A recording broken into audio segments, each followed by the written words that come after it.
Entre le 1er octobre 2020 et le 31 mars 2021, la Côte d'Ivoire a transformé 293 000 tonnes de cacao selon l'Organisation internationale du cacao. Une amélioration qui se traduit par la bonne performance des 12 entreprises industrielles actives dans la production de la filière cacao en Côte d'Ivoire. Par ailleurs, le volume de broyage est en légère hausse de 4%, soit 282 000 tonnes comparé au premier trimestre 2020. Au terme de ce premier trimestre, le constat est assez satisfaisant quant au volume de production de cacao en Côte d'Ivoire. Mais ceci dit, ces bons résultats de la filière ivoirienne du cacao, encore appelée l'or brun d'ailleurs, a encore toutes ses épines au pied. La Côte d'Ivoire revendique une capacité locale de broyage de 750 000 tonnes, un volume qui correspond à 37% de sa production nationale estimée à 2 millions de tonnes par an. Avec cette capacité de broyage, elle vient confirmer sa place de leader mondial de cacao, surtout en cette période où la première zone de transformation, à savoir l'Europe, connaît une certaine stagnation cette année. L'industrie ivoirienne doit donc maintenir cette cadence pour les prochains mois de la saison intermédiaire qui a démarré ce 1er avril 2021.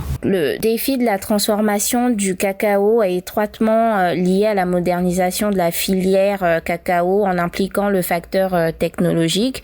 Il faut que l'État ivoirien assure la construction d'usines locales. Il faut également former la main-d'œuvre et surtout encourager et financer par des programmes les entrepreneurs artisans chocolatiers déjà présents sur le marché. La Côte d'Ivoire a pour objectif de passer de 33 à 100% de la production locale semi-finie de fèves de cacao à l'horizon 2025. Pour ce faire, elle a entamé de nombreux projets, parmi lesquels la construction de 2 complexes industriels dans la zone d'Abidjan et de San Pedro. Ainsi, le pays espère faire passer sa capacité de transformation actuelle d'environ 600 000 tonnes à 1 million de tonnes.